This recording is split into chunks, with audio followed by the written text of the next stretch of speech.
नमस्कार दोस्तों, आप सभी देख रहे हैं अनुराग की वाणी यूट्यूब चैनल।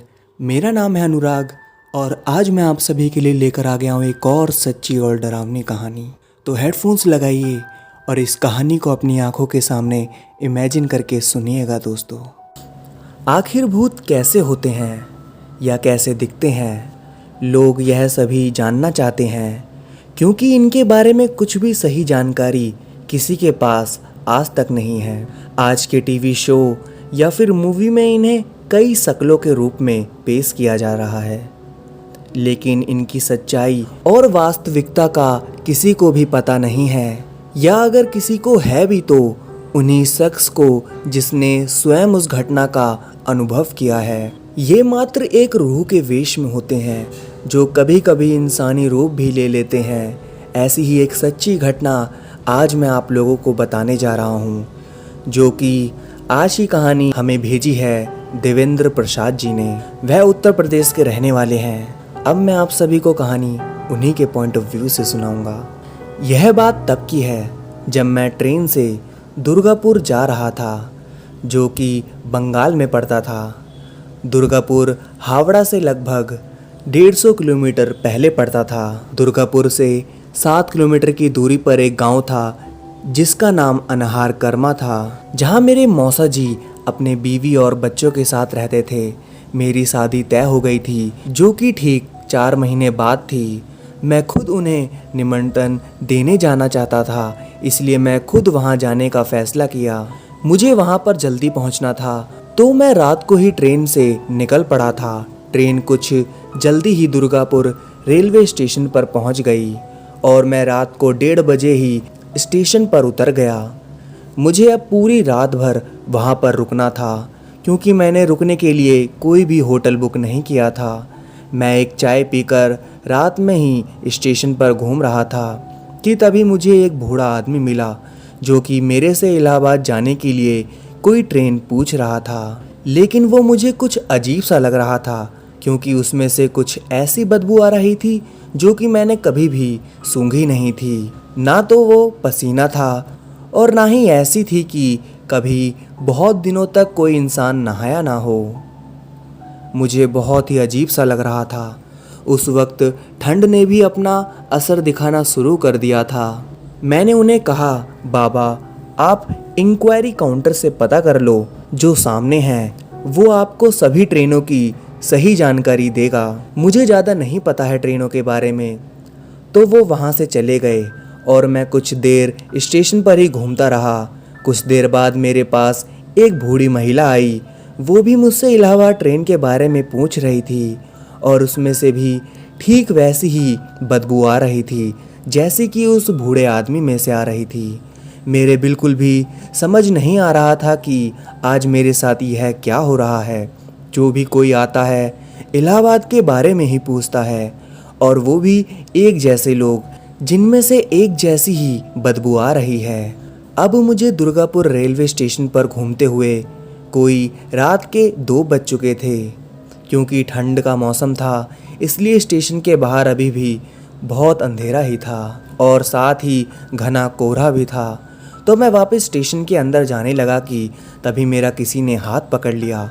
वो आदमी एक पैर से लंगड़ा रहा था और मुझसे कह रहा था कि साहब आप यहाँ से चले जाएं, नहीं तो आपके साथ कुछ भी गलत हो सकता है। मैंने उसकी बातों को ज़्यादा सीरियस नहीं लिया और स्टेशन के अंदर चला गया कि तभी मैं क्या देखता हूँ कि जहाँ तक भी मेरी नज़र जाती, वहीं तक मुझे वही इंसान नज़र आ रहे थे जो कि मुझसे इलाहाबाद जाने के लिए ट्रेन के बारे में पूछ रहे थे।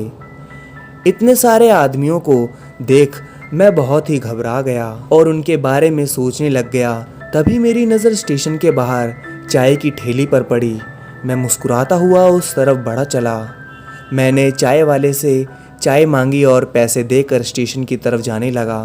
तभी चाय वाले ने कहा, बाबूजी इतनी रात यहाँ क्या कर रहे हो? यह तो बहुत छोटा रेलवे स्टेशन है। यहाँ सुबह 6 बजे से पहले कोई भी भाड़े वाली गाड़ी नहीं उपलब्ध होती जाने के लिए। उसकी बातों को सुनकर मैं बोला, मुझे अनहार कर्मा जाना है, लेकिन सुबह से पहले कोई गाड़ी नहीं मिलेगी, इसलिए यहाँ रात ढलने का इंतज़ार कर रहा हूँ। चाय वाला बोला, साहब आप सुबह तक का इंतज़ार क्यों कर रहे हो? आप अगर पटरी पटरी निकलोगे तो आधे घंटे में आप वहाँ पहुँच सकते हो, क्योंकि पटरी पटरी जाने से मात्र 2 किलोमीटर की दूरी ही पड़ती है। मैंने चाय वाले को शुक्रिया कहा और अपना सामान लेकर पटरी पटरी निकल पड़ा। चांदनी रात थी, इसलिए मुझे चलने में कोई तकलीफ़ महसूस नहीं हो रही थी। मैं अपनी धुन में चला जा रहा था। ठंड के मौसम होने की वजह से ठंड ने भी अपना असर दिखाना शुरू कर दिया था। मैं मुश्किल से अभी 15 मिनट ही चला था कि मुझे रास्ता सुनसान लगने लगा। पटरी के दोनों तरफ घने पेड़ थे, साख पर उल्लू बैठे हुए थे, जो उस चांदनी रात को और भी ज़्यादा खौफनाक बना रहे थे। हवाओं ने भी अचानक अपना रुख बदल लिया था। जो हवाएं अभी थोड़ी देर पहले पूर्व से पश्चिम दिशा की तरफ चल रही थी, वो अब पश्चिम से पूर्व की तरफ बहने लगी। हवाओं के तेज होने की वजह से पत्तियों से तरह तरह की अजीबोगरीब आवाज़ें आ रही थी। मैं डर के कारण शाखाओं पर नज़र नहीं डाल पा रहा था। अचानक मैंने हिम्मत करके ऊपर जायजा लेना चाहा, लेकिन तभी मेरा नियंत्रण गड़बड़ा गया और मैं गिरता हुआ पटरी के दूसरी तरफ जा गिरा। गिरने के बाद जैसे ही मैंने खुद को संभाला और ऊपर उठने की कोशिश की, मेरे होश उड़ गए। मैंने देखा कि करीब 200 से 300 मीटर की दूरी पर कोई इंसान सफ़ेद घोड़े पर बैठा हुआ है और मेरी तरफ तेज गति से बढ़ा जा रहा है। उसके लिबास सफ़ेद थे और सर पर हरे रंग की पठानी पगड़ी थी। मेरा डर के मारे हालत बुरी हो गई। मैंने वहीं पास में एक बड़ा नीम का पेड़ देखा, जो कि 2-4 पेड़ों के साथ झुंड में था। मैंने उस पेड़ों की झुंड की तरफ तेज गति के साथ छलांग लगा दिया। मैं उस पेड़ के पीछे अपने शरीर को छिपाते हुए टेक लगाकर देखने लगा।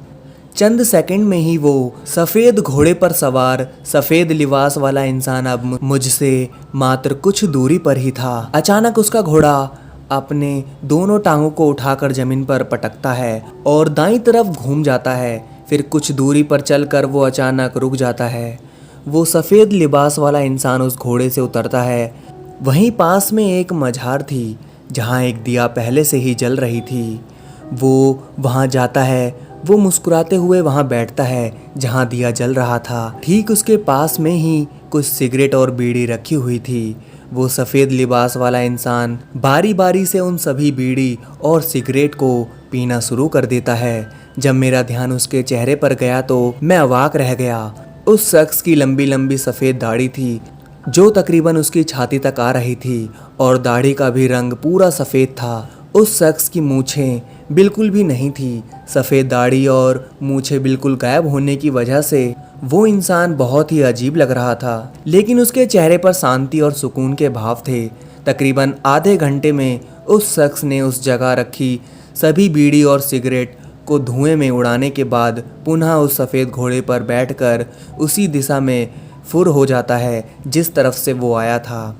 मैं काफ़ी देर उसी नीम के पेड़ के पीछे छिप कर देखता रहा। लगभग 20 मिनट और देर तक मैं वहीं दुबका रहा और देखता रहा कि कहीं वह शख्स दोबारा तो नहीं आ रहा। लगभग मैं 3:15 बजे के करीब मौसी जी के गांव अनहार कर्मा में पहुंच गया और सीधे जाकर बिस्तर पर लेट गया। जब सुबह मैं अपने बिस्तर से उठा तो मेरा जिस्म बिल्कुल ही गर्म था, तेज बुखार से तप रहा था। मौसी मेरे सर पर गीली पट्टियाँ बार बार पानी में भिगोकर रख रही थी। डॉक्टर ने मुझे इंजेक्शन लगाकर कुछ दवाइयाँ दे दी थी और शाम तक बुखार छूटने का दावा दिया था। परंतु जब बुखार 3 दिन में भी जरा सा भी टस से मस नहीं हुआ तो मौसी ने कुछ दूसरा उपाय करने की सोची। वहीं उसी गांव में एक माना हुआ ओझा रहता है, जो कि छोटी मोटी झाड़ फूक का काम करता था। उसके झाड़ फूक सांप और बिच्छू जैसे कांटों को भी पल भर में गायब कर देता था। मेरी मौसी उस ओझा को बुला कर लाई। ओझा ने मुझे देखते ही बोला कि इस झाड़ फूक के काम के लिए एक काले मुर्गे की ज़रूरत पड़ेगी और उसकी बलि देने के पश्चात ही वो झाड़ फूक करके सही कर पाएगा। गांव में उस ओझा की लोकप्रियता होने के कारण मौसी ने उसकी बात मान ली और जल्द ही सारा बंदोबस्त कर दिया। उस ओझा ने मुर्गे की बलि देकर अपने हाथों को कुछ देर हवा में लहराकर कुछ मंत्र बुदबुदाने के बाद उसने सारी सच्चाई से मौसी को वाकिफ कराया, जिसके कारण मैं बुखार का शिकार हुआ था। और उसने साथ ही साथ उसका उपाय करने को भी मौसी जी को बता दिया। वास्तव में उस ओझा की तरकीब काम आ गई। ओझा के जाते ही मैं उस शाम तक सही हो गया था। उस दिन मौसी उस झाड़ फूक करने वाले के बाद शाम तक नहीं दिखी। शाम को बहुत खुश मन से मेरे पास आई मौसी। जब मैंने उनसे पूछा कि इतने दिनों से मैं ठीक नहीं हो रहा था, लेकिन आज अचानक इस झाड़ फूक से कैसे सही हो गया, तो उन्होंने कहा, बेटा खुदा का लाख लाख शुक्रिया है कि तुम ठीक हो गए। तुम कल स्टेशन से पटरी के रास्ते पैदल चलते हुए घर आए थे, है ना? मैंने कहा, हाँ, लेकिन आपको कैसे पता? मैंने तो किसी को बताया ही नहीं। मौसी बोली, बेटे मुझे सब पता चल गया है। मुझे उस ओझा ने सभी बात बता दी है और अब चिंता करने की कोई बात नहीं है। मैं बोला, कौन सी बात? जरा उस बात पर प्रकाश तो डालिए। मौसी बोली, बेटे तुम्हारे जिस्म में पीर बाबा आए थे। कल रात जब तुम स्टेशन से घर की तरफ आ रहे थे तो तुम्हें रास्ते में एक मझार दिखी होगी। मैं बोला, हाँ हाँ दिखी तो थी, जहाँ एक दिया पहले से ही जल रही थी। वो मझार पीर बाबा का है, जो इस गांव की लोगों की मदद करते हैं और किसी न किसी रूप में इस गांव के लोगों की सहायता करते हैं। वो सफ़ेद घोड़े में हर बृहस्पतिवार को सफ़ेद लिबास को पहनकर वहां आते हैं। ऐसा इस गांव के कई लोगों का मानना है। यहाँ बहुत से लोगों ने कितनी बार देखा भी है।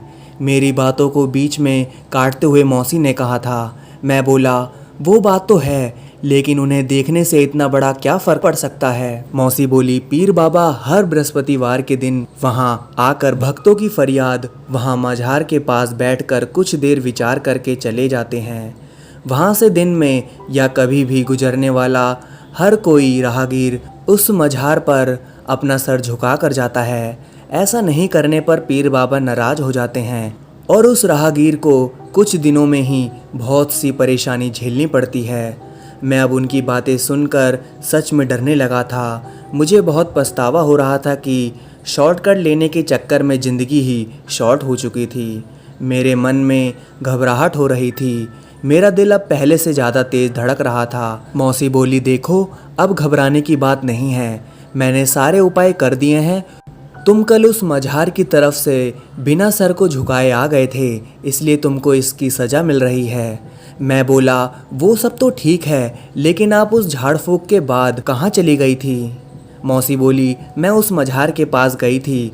वहाँ मैंने एक चादर तुम्हारे नाम से चढ़ा दी है और एक दीपक जलाकर तुम्हारी लंबी आयु की दुआ करके आई हूँ। मौसी ने जब बताया कि खुद पीर बाबा हर गुरुवार को अपने सफ़ेद घोड़े पर आकर वहाँ मझार पर कुछ वक्त बिता कर जाते हैं, लेकिन यदि किसी ने उन्हें देखकर अनदेखा या हाथ उठाकर सलाम नहीं किया तो उसका परिणाम बुरा हो जाता है, जो कि अभी थोड़ी देर पहले मैं खुद झेल रहा था। इसलिए वो उन्हें खुश करने के लिए चादर चढ़ाकर उन्हें खुश करने गई थी। उन्होंने साथ ही साथ यह भी बताया कि मुझे दुर्गापुर रेलवे स्टेशन पर जो कुछ लोग मिले थे, जिनके शरीर से अलग तरह की दुर्गंध आ रही थी, वो इंसान नहीं थे, वो आत्माएं थी। आज से करीब 35 साल पहले 9 अगस्त 1983 को वहाँ एक बार एक ट्रेन दुर्घटनाग्रस्त हो गई थी। काफ़ी लोग मारे गए थे। कहते हैं कि आज भी उस जगह उसी वक्त जिस वक्त ट्रेन की दुर्घटना हुई थी, कुछ लोगों की आत्माएं भटकती हुई देखी जाती हैं। उनको अभी तक मुक्ति नहीं मिली है, क्योंकि उनकी मौत असमय हुई थी, जिस कारण वह अपना काल चक्र पूरा करने के लिए भटकते हैं। यह सुनकर तो मेरे होश ही गुम हो गए। मैं बार बार सोचकर घबरा रहा था कि मैंने कल इतने करीब से पीर बाबा को देखा और अब मैं सही हूँ उनकी दया से, लेकिन मैंने कल आत्माओं का भी सामना किया, जो कि मेरे लिए बिल्कुल एक नया अनुभव था। मैं यदि आज भी अपने मौसी के घर जाता हूँ तो उस मझार की तरफ भूल के भी नहीं जाता। आज भी उस दिन की बातों को याद करके सिहर जाता हूँ। तो चलिए दोस्तों, आज की दूसरी कहानी सुनते हैं। आज की दूसरी कहानी आप सभी को सुनाएंगी अदिति जी। तो चलिए सुनते हैं उन्हीं की आवाज़ में। हेलो दोस्तों, मैं अदिति की वाणी यूट्यूब चैनल से। दोस्तों, आज मैं आपको अपने एक सब्सक्राइबर राकेश जी की कहानी सुनाने जा रही हूँ। ये कहानी एक सच्ची घटना पर आधारित है जो कुछ साल पहले राकेश जी के साथ घटी थी। मैं उन्हीं के माध्यम से आज आपको ये कहानी सुनाऊंगी। ये कहानी झारखंड के रांची शहर की है। मैं कॉलेज में पढ़ने वाला बीएससी का छात्र अपने कुछ दोस्त राहुल और अमित के साथ एक फ्लैट में रहता था। हमारा फ्लैट बिल्डिंग के 13वें माले पर था और हमारी बिल्डिंग से कुछ 200 मीटर की दूरी पर एक कब्रिस्तान था। हमें इस फ्लैट में शिफ्ट हुए कुछ 15 दिन ही हुए थे। सब कुछ बहुत अच्छे से चल रहा था कि तभी एक रात अमित के पेट में जोर जोर से दर्द होनी शुरू हो गई और वो खून की उल्टियाँ करने लगा। मैं और राहुल उसकी ऐसी हालत देखकर पूरे घबरा से गए कि अचानक ही 10 मिनट बाद अमित बिल्कुल नॉर्मल सा हो गया। उसकी तबीयत भी खुद ही ठीक हो गई। अमित को तो कुछ याद भी नहीं था कि उसकी तबीयत भी खराब हुई थी। रात को जैसे तैसे हम तीनों अपने अपने कमरे में सोने के लिए गए कि करीब रात के 3 बजे अमित जोर जोर से चीखते हुए उठता है, मैं किसी को भी माफ नहीं करूंगी, मैं किसी को भी नहीं छोड़ूंगी। मैं और राहुल दौड़ते हुए उसके कमरे में जाते हैं कि क्या हुआ है अमित, तुम ये सब क्या बोल रहे हो, तबीयत तो ठीक है ना तुम्हारी। अमित की आंखें पूरी लाल लाल हो रखी थी। वो फिर से जोर से बोलता है, मैं किसी को माफ नहीं करूंगी, मैं किसी को नहीं छोड़ूंगी। न जाने अमित को अचानक से ऐसा क्या हुआ था।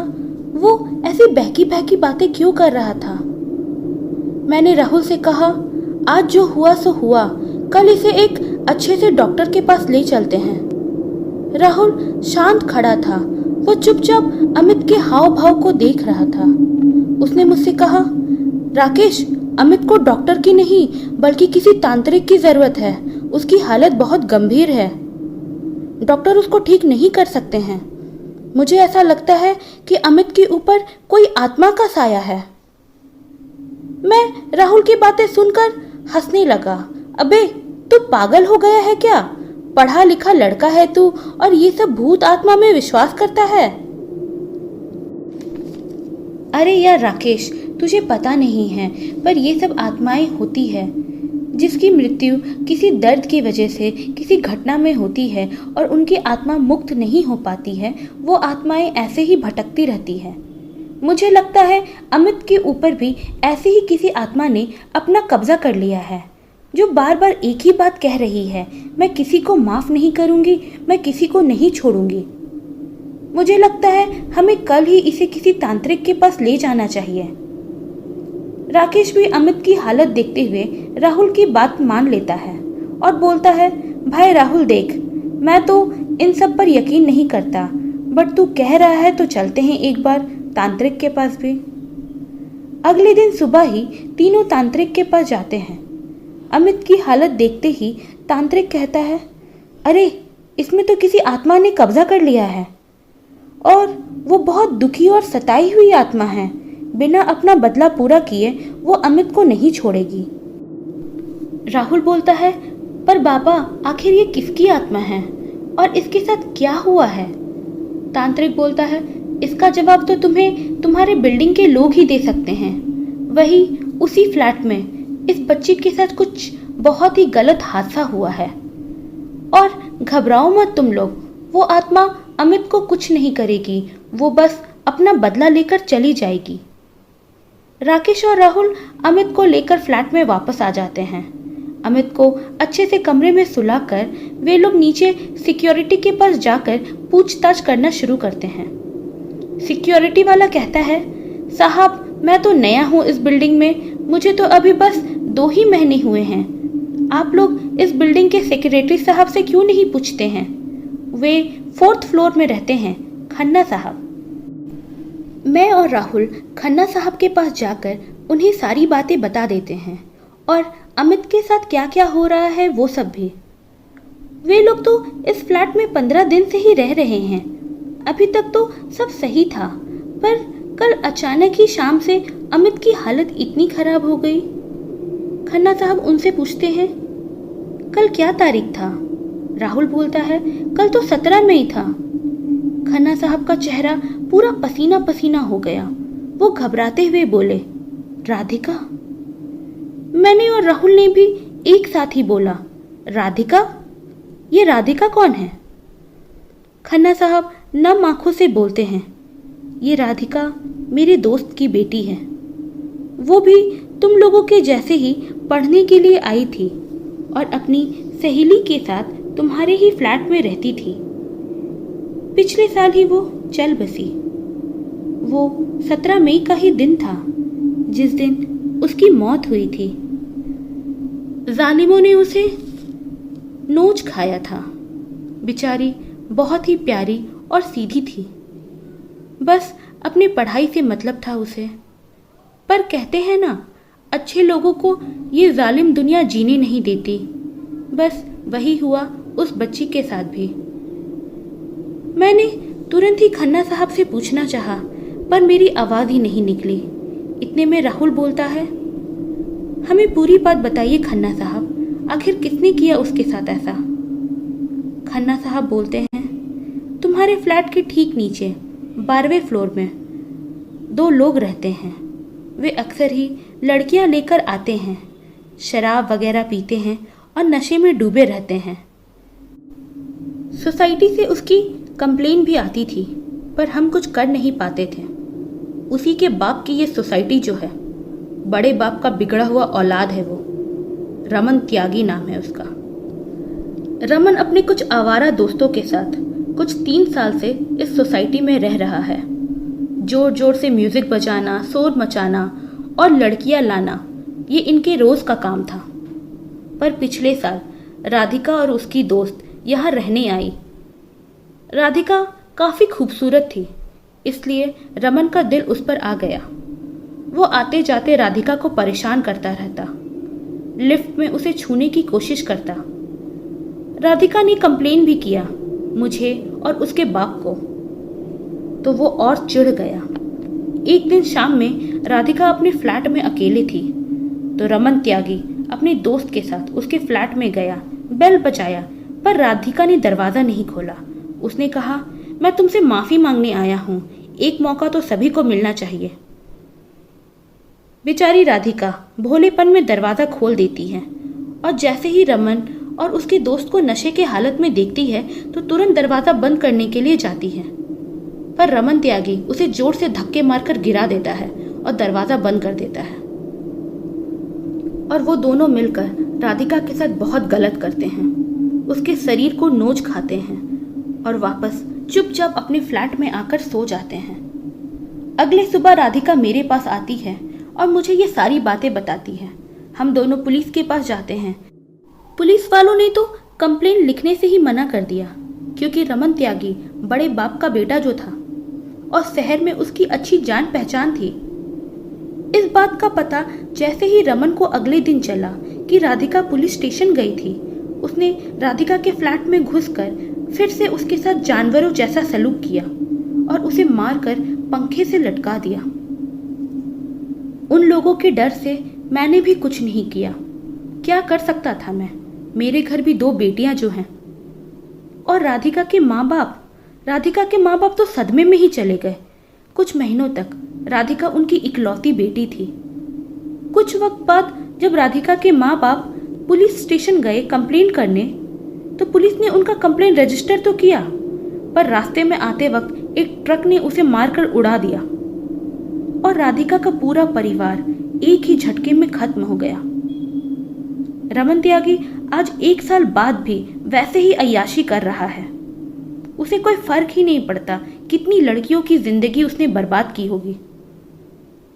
राहुल पूछता है, पर खन्ना साहब, आज 1 साल बाद राधिका अपना बदला क्यों लेना चाहती है?